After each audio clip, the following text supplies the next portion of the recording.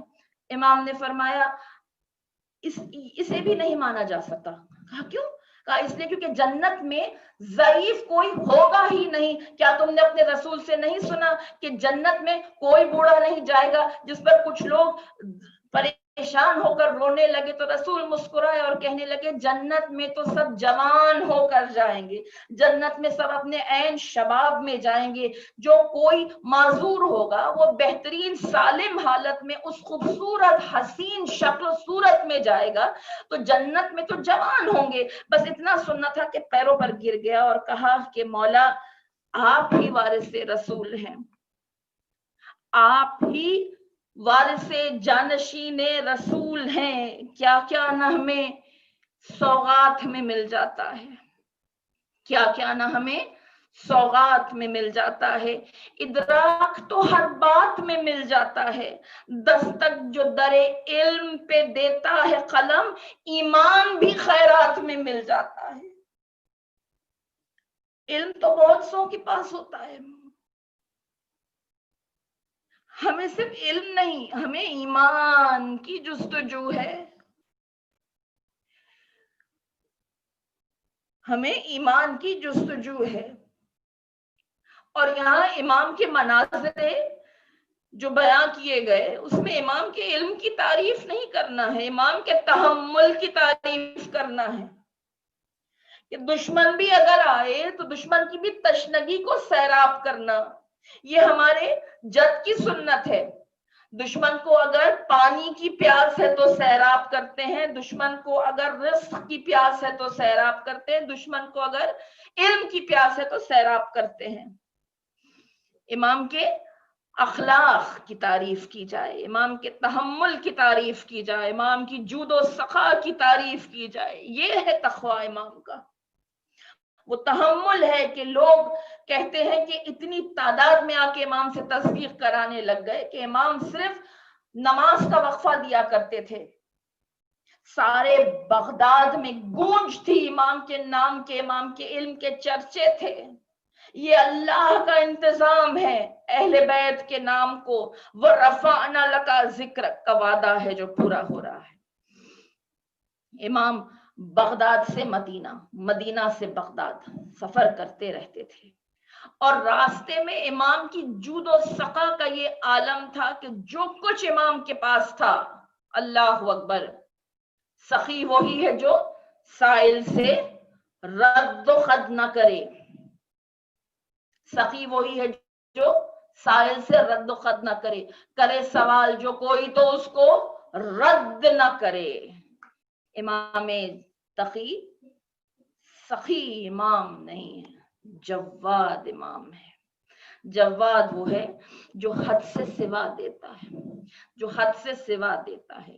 کہتے ہیں امام کا وسیلہ رزق کے لیے بہترین وسیلہ ہے، اور مجتہدین فرماتے ہیں ایک یاسین امام کو ہدیہ کر کے اگر امام سے توسل کیا جائے تو امام کبھی بھی رد نہیں کرتے، خواہ وہ رزق مادی ہو جو اس دنیا کا رزق، یا وہ رزق معنوی ہو جو عارفین کا رزق ہے، جو عارفین کے لیے ہے، جو اس دنیا کے لیے نہیں آخرت کے لیے ہے.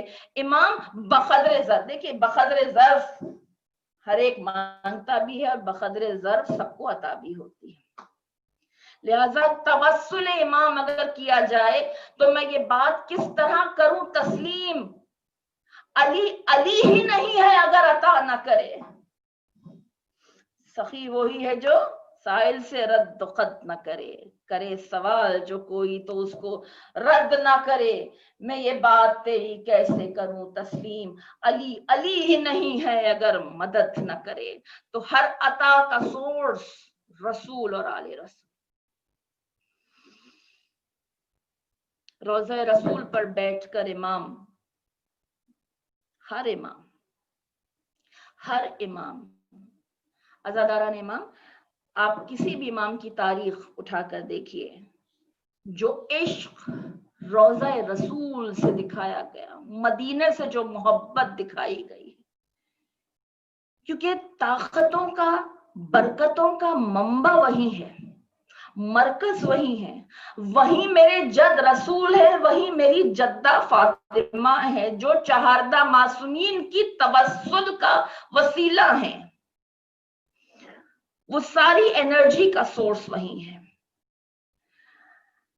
چاہے کربلا ہو، چاہے نجف ہو، چاہے خراساں ہو، چاہے سامرا ہو، چاہے مدینہ ہو، چاہے بیت اللہ ہو، ہم وہاں تڑپ کے کیوں جاتے ہیں؟ پہلے تو ایک حدیث یاد رکھیے امام کی. کہا جو کوئی بھی ہمارے روزوں پر آئے ہمیں مردہ سمجھ کے نہ آنا. ہم زندہ ہیں تبھی کو تو رزق دے رہے ہیں. پہلی بات، ہم زندہ ہیں تبھی کو تو رزق دے رہے ہیں. اب یہاں آ کر چند جملے بیان کرنا ہے آپ کو. امام سے جو زندگی میں لو لگاتا ہے نا، وہ زندگی میں بھی امام کے ساتھ ہوتا ہے، اور مرنے کے بعد بھی اس کا جسم کہیں بھی ہو اس کی روح وہاں چلی جاتی ہے. لیکن کچھ لوگوں کا تو جسم بھی جاتا ہے.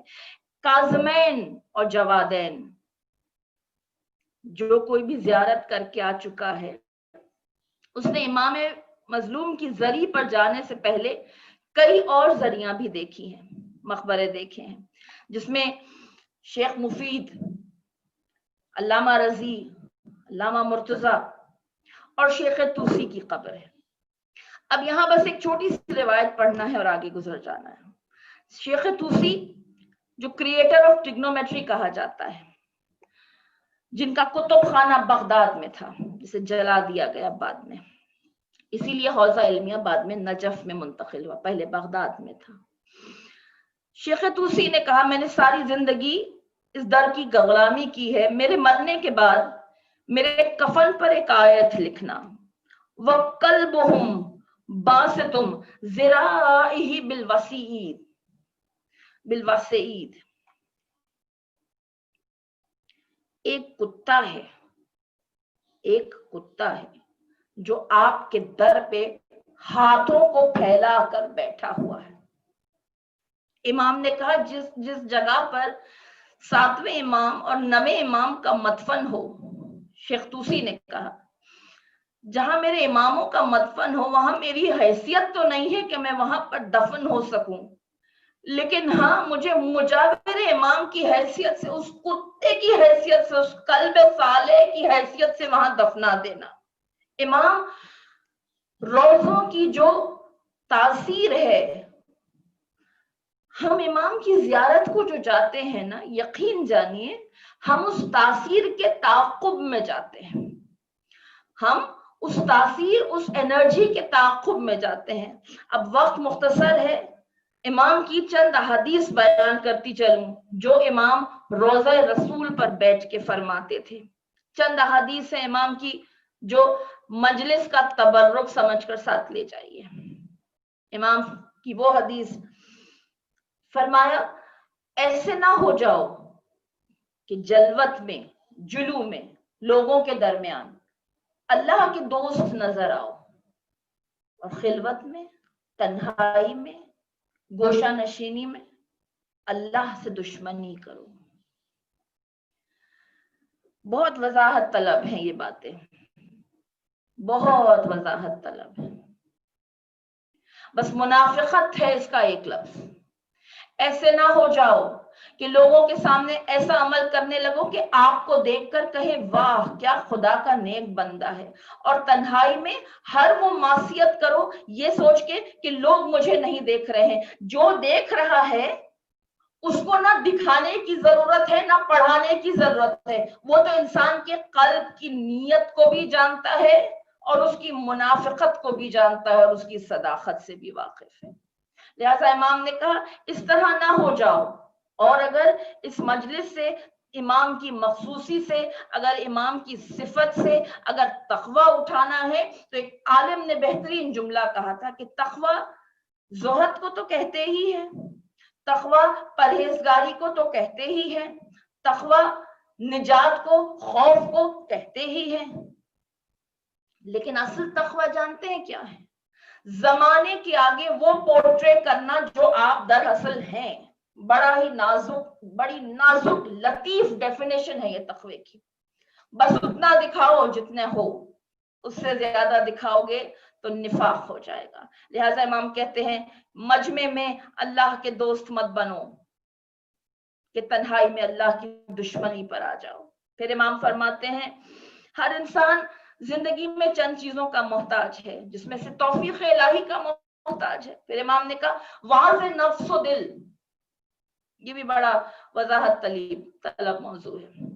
ایک تو واعظ ہے جو آپ کو دوسری جگہ سے ملتا ہے، وہ بھی امام نے فرمایا لوگوں کی نصیحت دینے والوں کی نصیحت کا محتاج ہے انسان، امر اور نہیں کا محتاج ہے. پھر امام فرماتے ہیں کہ اخلاص وہ افضل ترین عبادت ہے. یہاں آ کر امام نے فرمایا اخلاص افضل ترین عبادت ہے. اس کو ہم اکثر یوں پڑھتے ہیں عبادت میں اخلاص ہونا لازمی ہے، یعنی خالص عبادت ہونا چاہیے. عبادت میں خلوص ہونا ایک اور کیفیت ہے، ایک اور کیفیت ہے، قبولیت کی دلیل ہے وہ عبادت میں خلوص ہونا کہ صرف اللہ کی خاطر کرتے ہیں، نہ جنت کے خوف میں، نہ جہنم کے خوف میں، نہ کسی دنیا کے عوض میں، نہ آخرت کے عوض میں، بس تجھے تیری رضا کی خاطر عبادت کرتے، تیری عظمت و جلالت کی خاطر تیری عبادت کرتے ہیں، تیرے حکم کا تعمیل کے واسطے تیری معصیت سے دور رہتے ہیں. یہ عبادت میں اخلاص ہے. لیکن اخلاص خود افضل ترین عبادت ہے. بڑی وضاحت طلب ہے یہ موضوع، انشاءاللہ حیات بخیر کبھی اس پر ضرور گفتگو ہوگی. پھر امام فرماتے ہیں ظلم کا ساتھ کبھی نہ دینا، کیونکہ پھر وہ بھی ظالم کے زمرے میں آ جاتا ہے. ظلم پر نہ خاموش رہنا، نہ اسے قبول کرنا، نہ مسکرانا، نہ اس کا ساتھ دینا. پھر امام نے کہا اگر کبھی ایسا تم سے سرزد ہو جائے تو توبہ کی طرف آ جاؤ. بس آہستہ آہستہ موضوع کو ختم کرنا ہے، سمیٹنا ہے. توبہ کی طرف آ جاؤ، قلبی توبہ کرو، پھر زبانی توبہ استغفار کہہ کے کرو، پھر عملی توبہ کرو، اس کا ازالہ کرو، اور پھر ارادہ کرنا کہ کبھی اس گناہ کی طرف نہ پلٹنا. کیونکہ پھر امام فرماتے ہیں جس کی زندگی سخاوت اور جس کی زندگی حیا کے بغیر ہو تو وہ تو موت کے برابر ہے. اب یہاں آ کر ایک حدیث امام کی فرمایا جو کوئی بھی اپنے رکوع کی حالت میں کامل رکوع کر لے، یہ ساری زندگی کیوں ہے؟ نجات کے واسطے نا. یہ سارے کر و فر کیوں سجایا گیا ہے؟ نجات کے واسطے نا. امام اس نجات کا راستہ بتا رہے ہیں. فرمایا مولا نے جو کوئی بھی کامل رکوع کر لے بس وہ فشار قبر سے محفوظ ہے، وہ فشار قبر سے محفوظ ہے. پھر کہا جو رکوع میں محمد اور آل محمد پر درود بھیج دے اس کا رکوع ایسا رکوع ہوگا کہ امام تقی جواد کے رکوع کا ثواب اسے شاید عطا ہو جائے. یہاں آ کر میں ایک لمحہ فکر آپ کی نظر کرنا چاہوں گی. امام وہ برکت ہیں، امام وہ برکت ہیں شیعوں کے لیے، وہ برکت ہیں کہ جیسی نظیر کوئی نہیں. آج اس وقت کرۂ ارض پر جہاں کہیں بھی عاشقان رسول ہیں، جہاں کہیں بھی محب اہل بیت ہیں، وہاں اس امام کا تذکرہ ہو رہا ہے. زمین پر یہ تذکرہ ہو رہا ہے اور آسمان پر ذی الحج کا چاند نمودار ہو رہا ہے. اور ذی الحج کے مہینے کی میں کیا اپنی زبان سے فضیلت بیان کروں جس کے لیے قرآن قسم کھا کر کہتا ہے وَلَيَالٍ عَشْرٍ هَلْ فِي ذَلِكَ قَسْمٌ لَذِي حِجْرٍ. قسم ہے مجھے ان راتوں کی، غور کرنے والوں کے لیے نشانیاں ہیں. آج سے ٹھیک 1 ماہ کے بعد اللہ کی نشانیوں کو کھول کر بیان کرنے والا مہینہ آ رہا ہے. حسین ابن علی کے تصدق، وہ علوم اہل بیت کھولے جائیں گے، وہ معرفت کے دریچے کھلیں گے، وہ معارج کھلیں گے، وہ سیڑھیاں آپ کے آگے نظر کی جائے گی، وہ منبر آپ کے آگے نصب کیا جائے گا جس کی سیڑھیاں آپ کو بلائیں گی کہ آؤ اور ان پر پیر رکھ کر معراج کی طرف بڑھو. اس دن کے واسطے آج کے دن سے تیاری شروع کرنا ہے. جس طرح سے بیج بونے کے لیے فصل کو پہلے سے نرم کیا جاتا ہے، بتوسط امام تقی جواد استغفار اور درود جو آج سے شروع کر دے اس نیت سے کہ کائنات میں جب تک گناہ باقی رہیں گے میرے وہ گناہ رکاوٹ ہے میری عرفانیات کے واسطے، وہ رکاوٹ ہے میری معراج کے واسطے، وہ رکاوٹ ہے مجھے نعمت کے واسطے، وہ رکاوٹ ہے میری نجات کے واسطے. نہ ہدایت ملے گی، نہ شفاعت ملے گی، نہ شفا ملے گی، نہ عرفان ملے گا، کچھ نہیں ملے گا جب تک گناہ ہے. وقت نہیں ہے، نہیں آپ کو دعائے کمیل کے یہ جملے یاد ہوں گے. پروردگار میرے ان گناہوں کو مجھ سے دور کر دے، بخش دے جو رکاوٹ ہیں، جو رکاوٹ ہیں، جو ہنڈر کر رہے ہیں میرے کو آگے بڑھنے سے روک رہے ہیں. پہلی چیز استغفار، اور وہ اللہ کے فضل کو جو ایووک کرتا ہے، جو اللہ کی جانب سے بلاتا ہے، برکت کو کھینچ کر میرے اطراف مجھے حصار میں لے آتا ہے، وہ ہے درود.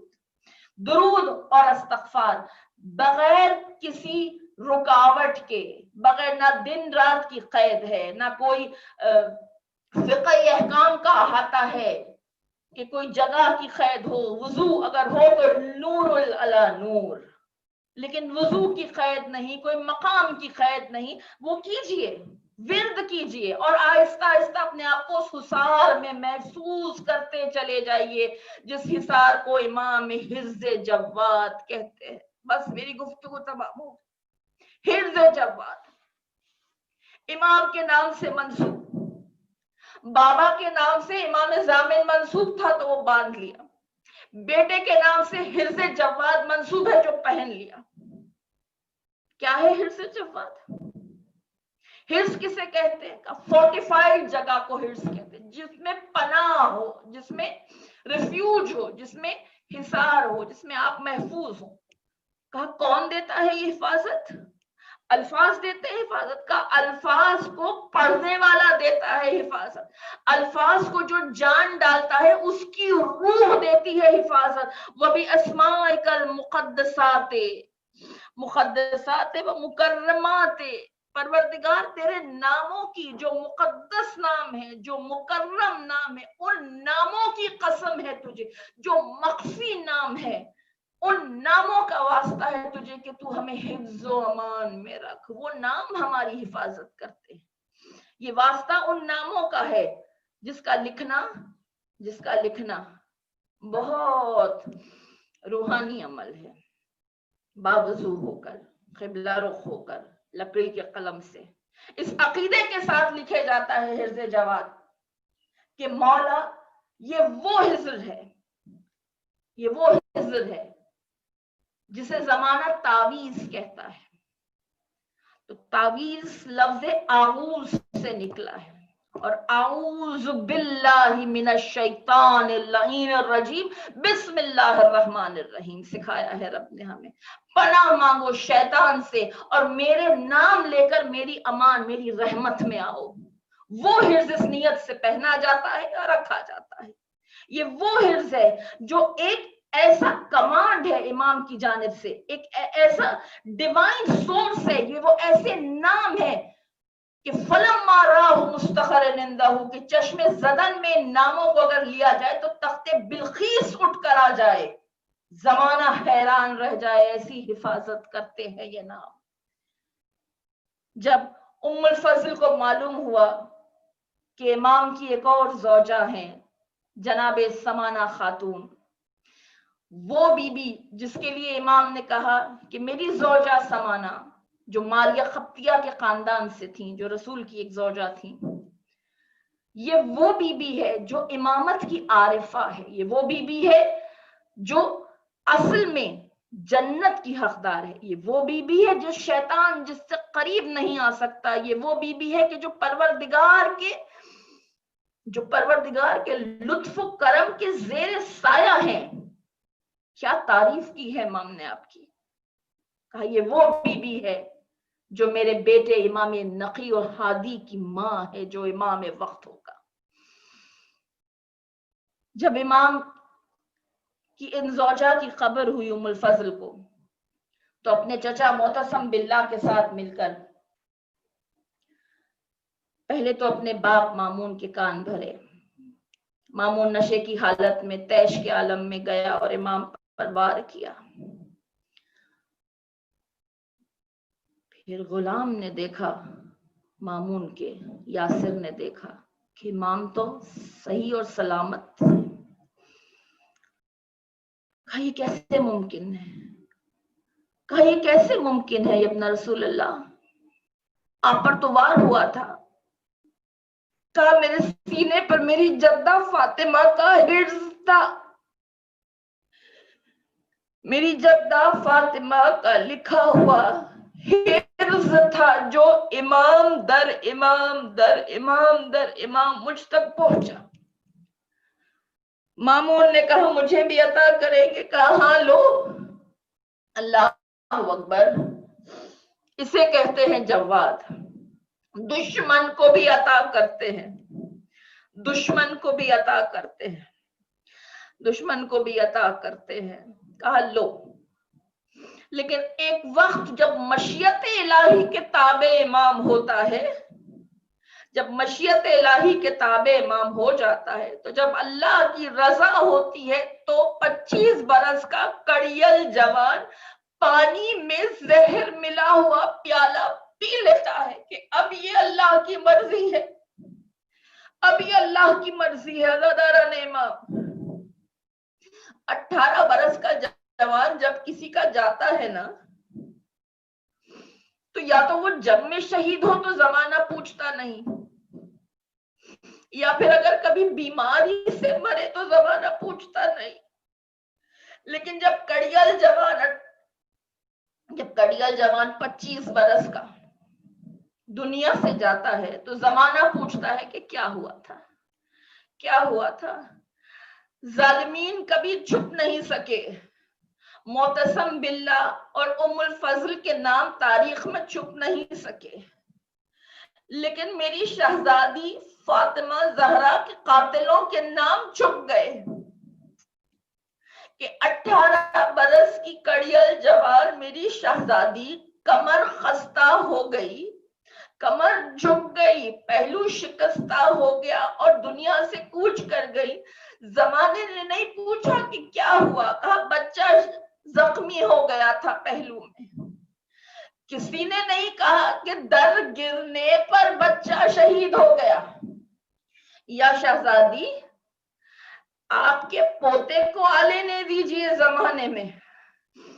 آپ کا جب بیٹا زمانے میں ظہور کرے گا، کیونکہ غیبت میں اسے سب سے زیادہ غم ہے اگر کسی کا، تو امام وقت کہتے ہیں مجھے 2 غم نہیں بھولتے، ایک میری جدہ کا پہلو شکستہ اور ایک میری جدہ کا بازار شام میں بے مقنا اور ادا جانا. امام تقی جواد، مولا کو زہر دے دیا گیا، پیاس کربلا کی یاد کرنے لگے. غلام سے کہا مجھے زمین پر لٹا دو. خاک پر جیسے ہی آئے خاک کربلا کو یاد کرنے لگے. خاک پر جیسے ہی آئے مدینے کا وہ منظر یاد کرنے لگی کہ جب امام رضا چھوڑ کر جا رہے تھے تو 5 برس کے امام تقی زمین سے خاک اٹھا کر سر پہ ڈالتے تھے تو باپ پوچھتے تھے کہ کیا کر رہے ہو؟ کہا بابا مجھے اب اپنی یتیمی کا یقین ہو گیا ہے کہ اب جو آپ مدینے سے جائیں گے تو لوٹ کر نہیں آئیں گے. امام تقی جواد اس غریب کا ماتم کیا جو حسین ہے، پھر اس غریب الغرباء کا ماتم کیا جو رضا غریب ہے. اب امام یاد کربلا میں ہی دنیا سے پرواز کرتے، وہاں مدینے میں خبر ہوئی امام علی نقی کو تو کینے سے لگا لیا جا کے اپنی ماں اور اپنی دادی کو اور پرسا دیا اپنے بیٹے کا. کس ماں کے کلیجے میں اتنی قوت ہے جو جوان بیٹے کا پرسا لے؟ کس ماں کے کلیجے میں اتنی طاقت ہے جو سن سکے کہ اس کا 25 برس کا جوان بیٹا دنیا سے چلا گیا؟ سوا کربلا کی ماؤں کے جو بیٹھی رہی، جو سنتی رہی، جنگ کے حال دیکھتی رہی، لیکن جنہیں کسی نے پرسا نہ دیا، جنہیں کوئی سینے سے لگا کر رو نہ سکا، کیونکہ وقت کدھر تھا. جیسے ہی سرتن سے جدا ہوئے گھوڑے دوڑا دیے گئے، گھوڑے دوڑے ادھر خیام جلا دیے گئے، خیام یہاں جل رہے تھے، وہاں سب سے ردائیں چھن رہی تھی. ردائیں چھن رہی تھی, ہاتھ پسے گردن بدے جا رہے تھے. اللہ اکبر. کس قسم سے امام کی تکلیفوں کو بیان کیا جائے, کون سی تکلیف کو بیان کیا جائے. غرض کے امام تقی الجواد کو غسل دیا, کفن دیا, بیٹے نے اجازت امامت سے سب دیا, اور بڑی شان سے ملونوں نے جنازہ اٹھوایا تھا. کہا کر جائے مدفن اپنے دادا کے پہلو میں, اس سے بہترین جگہ اور کیا ہوگی. امام کاظم کے پہلو میں, دادا کے پہلو میں دفنا دو بیٹے کو. بڑی شان سے لے جا کر دفنایا گیا, اور یاد آ گیا وہ نواسا رسول جس کا دنیا میں واحد ایک تابوت تھا جو گھر سے چلا دفن ہونے کے واسطے, تیر لگ کر دوبارہ گھر لایا گیا. وہ حسن مظلوم کا تابوت تھا, اور وہ حسن کی ماں بیان کرتی ہوئی سنائی دینے لگی, ایک میں کہاں صف ماتم بپا کروں, کبھی سامرے میں ماتم کروں, کبھی کاظمین میں, کبھی طوس میں, کبھی نجف میں, کبھی خراسان میں, تو کبھی کربلا میں. لعنت اللہ قوم الظالمین.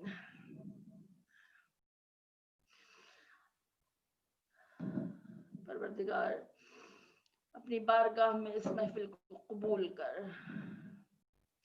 بتوسط امام تقی جواد گناہان کبیرہ و صغیرہ کو بخش دے. پروردگار امام زمانہ کے ظہور میں تعجل فرما, متوجہ زیارت